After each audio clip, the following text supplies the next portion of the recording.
Hoje eu vou te contar a história de um ódio, das origens e resultados desse ódio. E vou fazer isso me debruçando sobre uma das mais perigosas e caricatas organizações terroristas da atualidade, a Ku Klux Klan.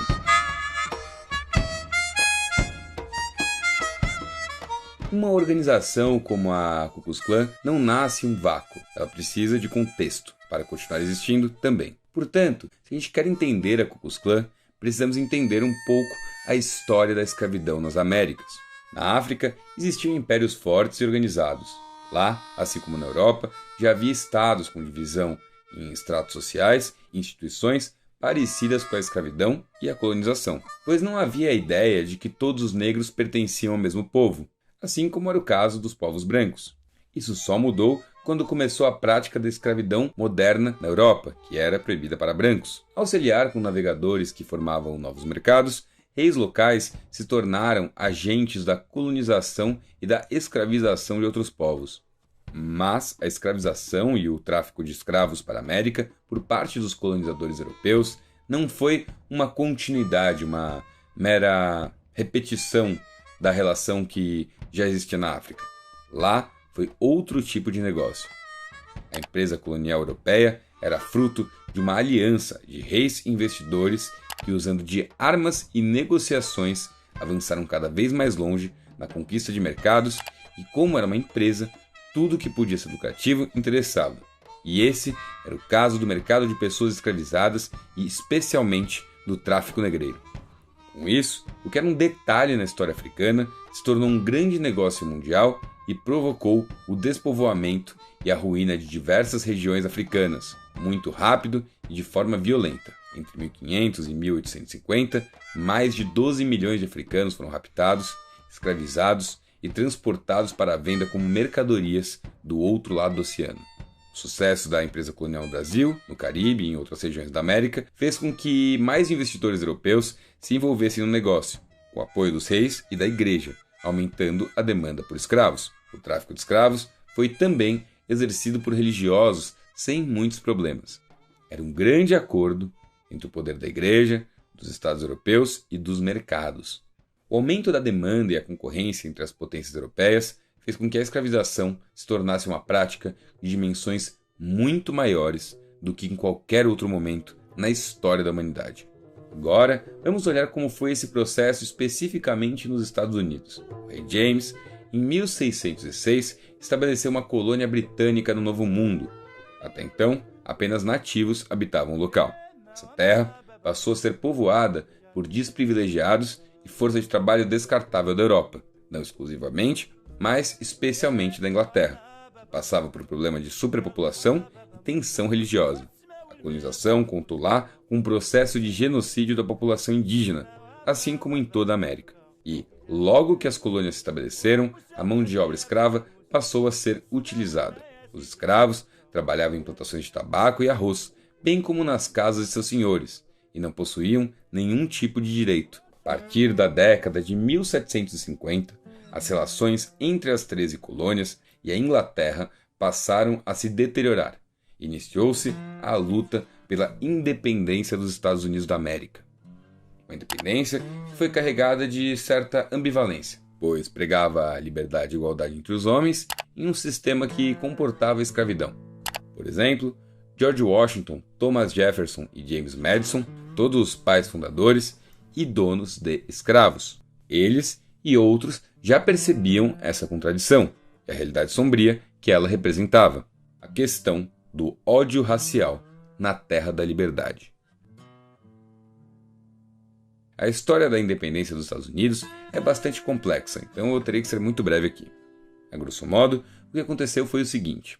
Em 4 de julho de 1776, as 13 colônias que formariam os Estados Unidos da América declararam sua independência da Inglaterra. Essa independência foi feita por um imaginário bastante iluminista e liberal, uma tônica intelectual que apetecia muito aos colonos que já tinham desgastado suas relações com as metrópoles. Claro, um processo de independência não correria sem conflitos, e tiveram algumas guerras. Com elas terminadas, a independência foi reconhecida e as 13 colônias viraram uma federação. Essa federação tinha muita pluralidade de interesses, valores e vontades políticas. com um grande destaque para o contraste entre o Sul e o Norte. Isso refletia e reflete em muitas questões. A que nos interessa hoje é a do ódio racial. O Norte, no que competia a questão da escravidão, demorou menos para aderir a ideias como a abolição da escravatura. O Sul, com grandes plantações e muito dinheiro, dependendo da mão de obra escrava, tinha outra maneira de enxergar isso. A tensão borbulhava e com ela o ódio se intensificou. Os donos de escravos estavam cientes das contradições e temiam que não demoraria até sua violência ser devolvida. E então aplicavam mais violência e endureciam o tratamento, pois temiam a abolição. Muito bem! O mercado e as ideias após a Revolução Industrial e o desenvolvimento do liberalismo como modelo econômico e imaginário influenciou de forma muito mais contundente o Norte. Eles focaram no desenvolvimento da indústria e necessitavam de mão de obra livre e assalariada, em especial que operasse o trabalho dentro das fábricas. A formação do operariado e da burguesia industrial do Norte produziu também uma forma específica de se encarar a atividade política e os direitos civis. Isso contrastava com o relutante Sul, embora sua produção agrária trouxesse bastante recurso para o Norte. Essa foi uma das grandes questões que levariam à famosa Guerra Civil Americana. O conflito começou no dia 12 de abril de 1861 e só teve fim no dia 22 de junho de 1865. A guerra aconteceu após o clima de tensão gerado pelas eleições de 1860. Elegeram o presidente Abraham Lincoln representante do Norte. E bom, tinha gente no Sul querendo até se separar. Em dezembro de 1860, os sulistas conceberam uma nova Constituição e oficializaram os Estados Confederados, elegendo como presidente Jefferson Davis, do Mississippi, e como capital a cidade de Montgomery, no Alabama. Essa foi a tal secessão e a formação dos Estados Confederados. E aí o conflito já era inevitável. Lincoln não reconhecia a independência e aí o troço explodiu. Esse confronto, junto com a Guerra do Paraguai, foram as maiores guerras de fato travadas nesse continente.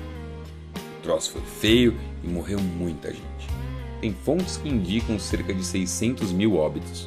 Em 1864, as forças do Sul já não conseguiam mais se segurar.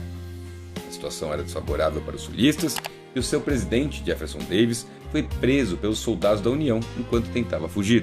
Muito bem, pouco antes do fim da guerra, no dia 1º de janeiro de 1863, Lincoln assinou a Proclamação da Emancipação e no dia 21 de junho de 1865, 250 mil escravos foram libertados só no Texas.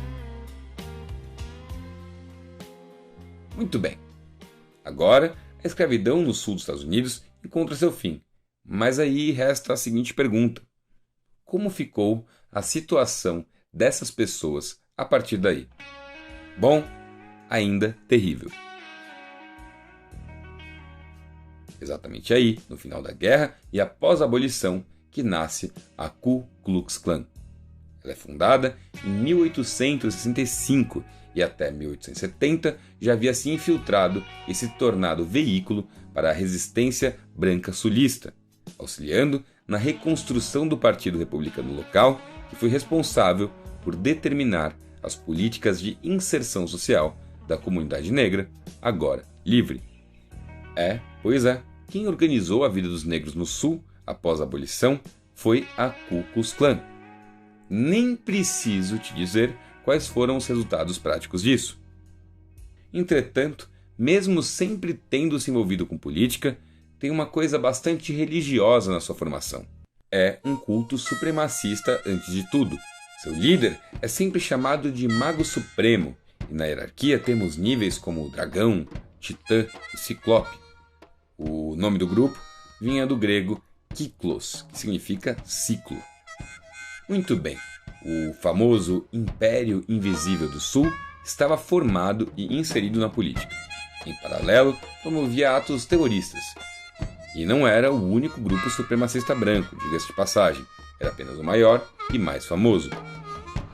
A violência costumava acontecer com pessoas comuns e vulneráveis, mas não parava por aí. Entre 1867 e 1868, 10% dos legisladores negros que foram eleitos acabaram vítimas diretas de violência. Eventualmente, o governo começou um esforço em expurgar essas entidades. Mas de lá para cá, ela chegou a perder e ganhar força, a depender do contexto histórico. Voltaria, por exemplo, a aparecer na década de 10 do século XX, influenciada por obras como O Nascimento de uma Nação, de D.W. Griffith.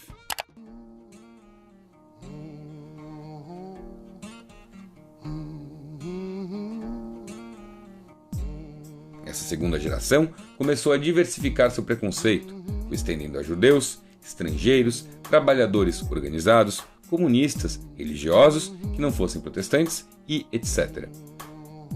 Em 1920, chegou a ter mais de 4 milhões de pessoas na Klan.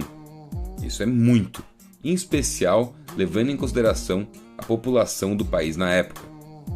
Depois da crise de 29, ficou nessa de aumentar e diminuir, se aliando a grupos que surgiam, como os nazistas e outros grupos extremistas que compartilhavam o imaginário. E percebam, essa postura não era isolada.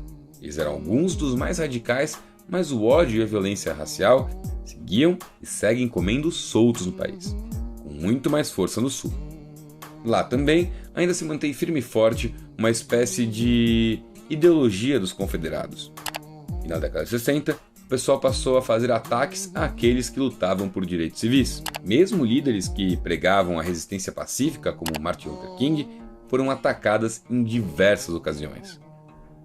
À medida que as leis de segregação racial eram abolidas, a ação da Ku Klux Klan tornou-se mais violenta. Em 1963, um grupo ligado à Klan explodiu uma igreja batista em Birmingham, Alabama, e matou 4 meninas. Em 1964, 3 ativistas do movimento negro foram assassinados no Tennessee.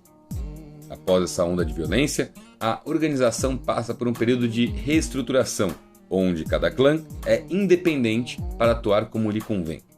Apesar dessa decisão enfraquecer o movimento a nível nacional, a atitude lhe garantiu a sobrevivência até o século XXI. Em 2016, a Anti-Defamation League estimou que haveriam cerca de 3 mil membros. Já o Southern Poverty Law Center estima o dobro. Hoje em dia, existe muita movimentação do grupo, e recentemente foram pivôs na política norte-americana, em especial nas campanhas do ex-presidente Donald Trump. Segundo o próprio ex-líder da Ku Klux Klan, David Duke, Trump nos empoderou. Durante suas campanhas, Trump se recusou a rejeitar o apoio oferecido pelo grupo.